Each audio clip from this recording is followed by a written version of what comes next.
Think the best parts of a cruise cost extra? Think again. Here are 7 freebies you're missing. My whole life, I've been told that on a cruise, you get what you pay for. The fancy dinners, the exclusive parties, the top-shelf experiences, they all come with a price tag. And yeah, a lot of them do. But what if the story we've been sold is only half the truth?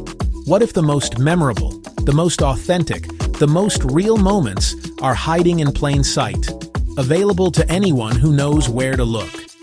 I'm here to find them. This isn't just about saving a few bucks, it's about hacking the system, about finding the soul of this floating city. It's about making every single second on board count.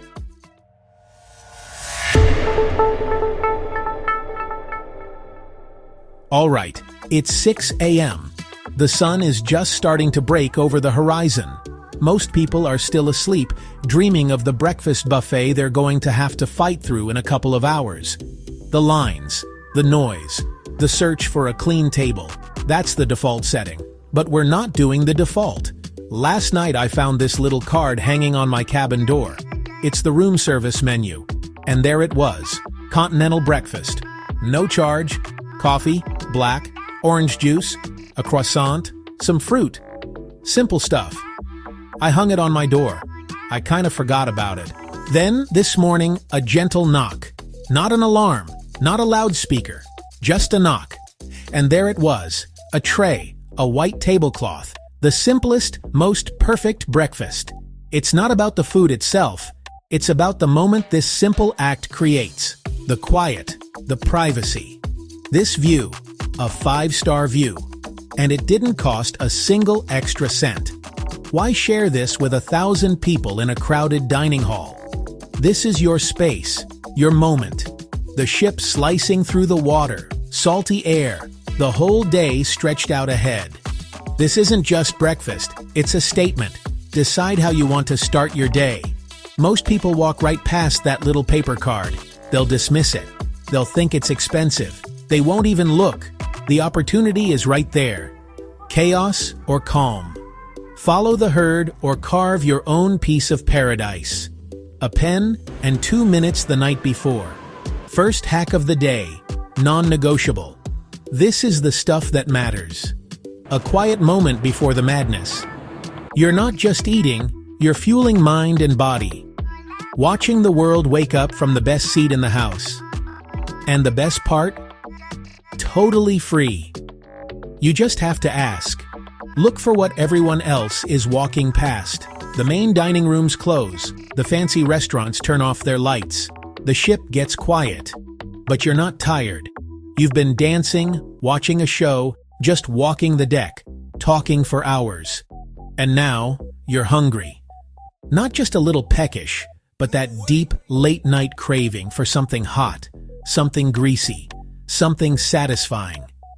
The first instinct is to go back to your room, maybe raid the expensive minibar. Mistake.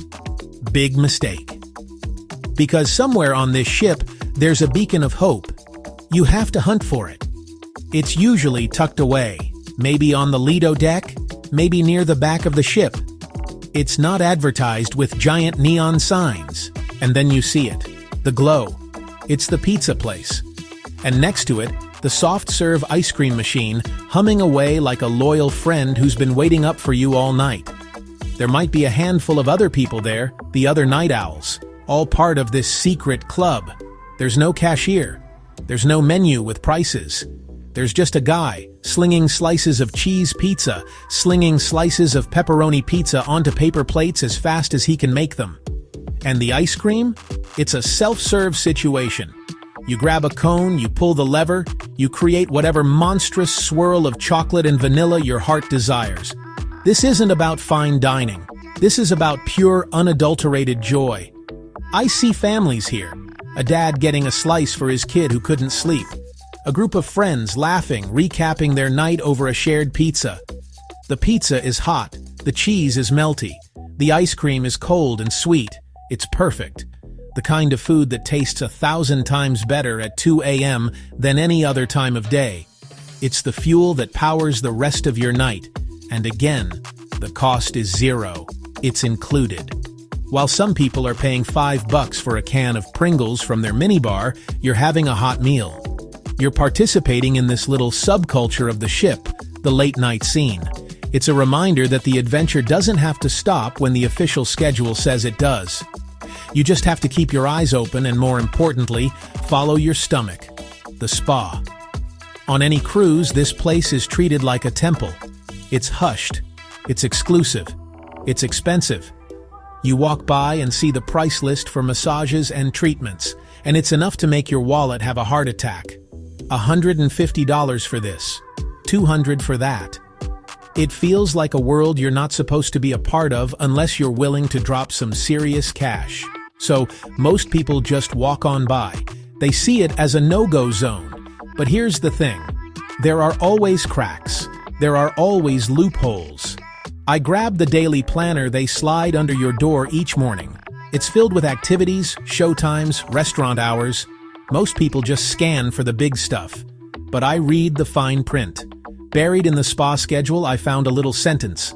Thermal suite access. Complimentary. 8 a.m. to 10 a.m. Sometimes it's during port days when most people are off the ship. So you walk in. You walk past the front desk with the pricey packages. You act like you belong. In that 2-hour window, you do. You're not sneaking in.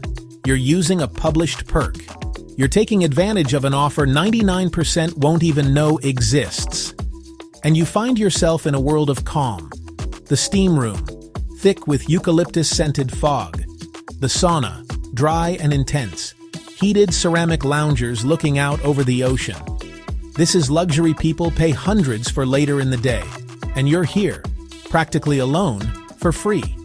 It's the perfect way to sweat out last night's pizza, to clear your head, to sit in total silence and watch the waves. It feels like you've pulled off a heist, a feeling of beating the system. But you're not breaking rules. You're just paying attention. Change your mindset. Don't see the spa as just a money pit. See it as a resource, a facility to use on your terms. It might mean getting up earlier. It might mean sacrificing an hour on a port day. But the payoff, serene, quiet, totally free relaxation, is more than worth it. It's a moment of peace you have to actively seize for yourself.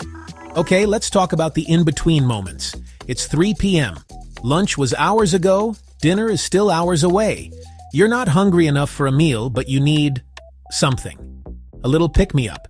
The obvious move is to hit one of the main bars or cafes, where a fancy coffee is $7 and a pastry is $5. That's the tourist trap. That's the path of least resistance. But we're not about that. We're explorers. We're hunters. And we're hunting for snacks. Every cruise ship has them. These little pockets of sustenance, hidden away from the main thoroughfares. They're never on the ship map. You won't find them in the official app. You have to discover them. Maybe it's a small, unmarked station near the library with a pot of coffee and some biscotti. Maybe it's a little nook outside a secondary theater that has a self-serve machine with hot water and tea bags.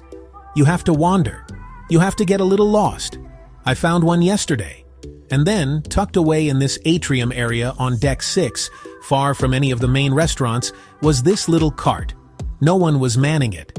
It just had a platter of tiny cucumber sandwiches and a pitcher of iced tea with lemon. It was like an oasis, a secret for anyone who bothered to venture off the beaten path. These spots are designed to provide a little something without the ceremony of a full cafe experience.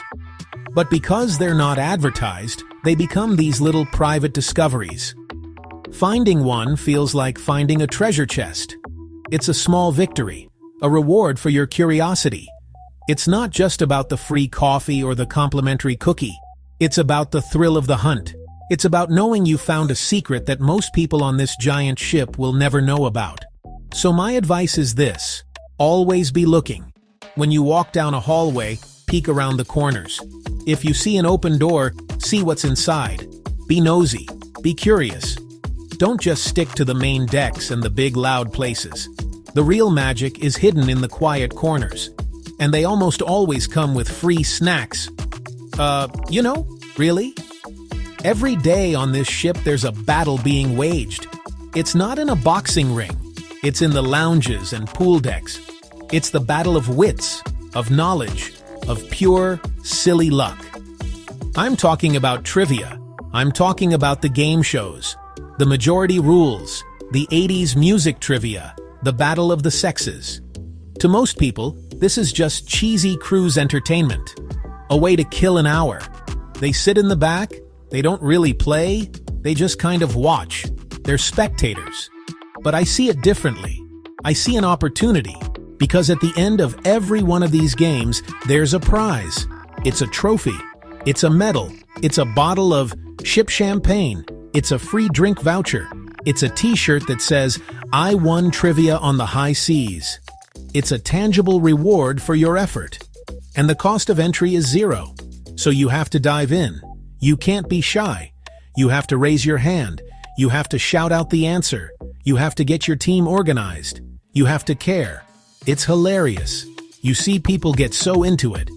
Arguments over whether St. Elmo's Fire came out in 1985 or 1986. The collective groan when the answer is revealed. The cheer when your team gets it right. It's a forced community. For 1 hour, these strangers are your teammates, your rivals. And then, the moment of glory. The cruise director calls your name. You go up there. You get your prize. I won one yesterday. 80s movie trivia. My prize? This. It's ridiculous. It's worthless. And I absolutely love it. Because it's not about the prize itself. It's a token. It's proof. It's a souvenir from a moment when you decided to participate instead of just watch. This medal cost me nothing but an hour of my time and some deeply buried knowledge about the movie Goonies. It's more valuable to me than any $10 keychain I could buy in the gift shop. It's a symbol of jumping into the fray. So don't just sit there and watch the game show. Play the game show. Try to win. The prize is free, but the experience of fighting for it? That's priceless. The ship docks. An announcement, "Welcome to paradise." And then the chaos begins. The mad dash to get off the ship. The swarm of vendors on the pier. Jeep tour, $20. Snorkel trip, $50.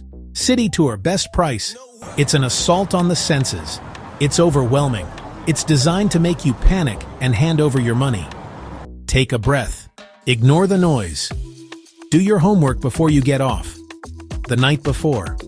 Or that morning. Go to guest services. Not the shore excursion desk. Guest services. You walk up and wait in line. Ask one simple question. Is there a complimentary shuttle? They'll nod. Pull out a little map. Walk past aggressive vendors. Past the taxis. About 200 yards down the pier. There's a free bus.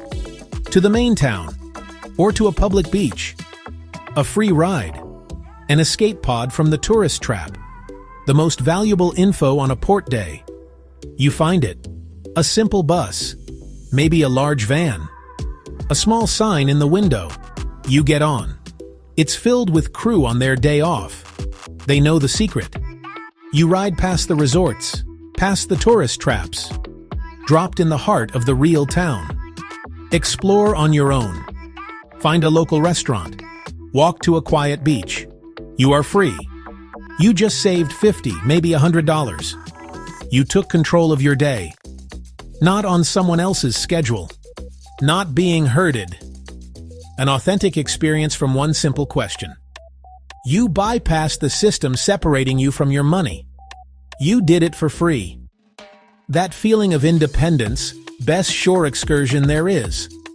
Night falls on the ship. The big production show in the main theater is over.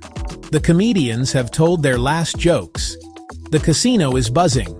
For most people, the scheduled entertainment is done. They start drifting back to their cabins. But the ship isn't asleep yet. Not even close. If you know where to go, the best show of the night is just about to start. No tickets required. Look for the signs. Sometimes it's a small note in the daily planner, under evening activities. Sometimes you just see the crew starting to arrange the deck chairs in rows, facing the giant screen above the pool. This is your cue, the pop-up movie theater, The secret cinema under the stars. While everyone else winds down, you should be gearing up. Get there a little early. Grab one of the best lounge chairs right in the middle. They'll have carts with blankets. Grab a few. It gets cool on the open ocean at night. They'll have a popcorn machine, popping fresh, hot, salty popcorn. And it's all free. You just go up and get a box. Or two. No one's counting. You wrap yourself in a blanket. You lean back. And you wait. And then, it happens. The giant screen flickers to life. The sound system, which was blasting pop music all day, is now a full-blown surround sound cinema. You're watching a blockbuster movie, but you're not in a dark, stuffy theater. You're outside, on a lounge chair, with the sea breeze on your face and the real stars twinkling above the light of the screen. It's a completely surreal experience. You can hear the gentle sound of the ship cutting through the waves underneath the movie's soundtrack. You're in this little bubble of light and sound, floating in the middle of a vast, dark ocean. It's intimate and epic at the same time. This is what a cruise is supposed to feel like. It's not about spending money. It's about finding these unique, magical moments that you literally cannot have anywhere else on Earth. And all it costs you is the decision to stay up a little later and look up. The best things on board are free. So what's the takeaway? It's that a cruise isn't a passive experience. It's not a floating hotel where you just consume what's put in front of you. It's a city. It's a system. It's filled with secrets, with loopholes, with opportunities for anyone willing to look for them. The room service breakfast, the late-night pizza, the secret spa hours, the hidden snacks, the trivia prizes, the free shuttles, the movies under the stars. They're not just freebies, they're invitations, they're challenges to be a traveler, not a tourist. This whole trip, this whole experience is what you make it.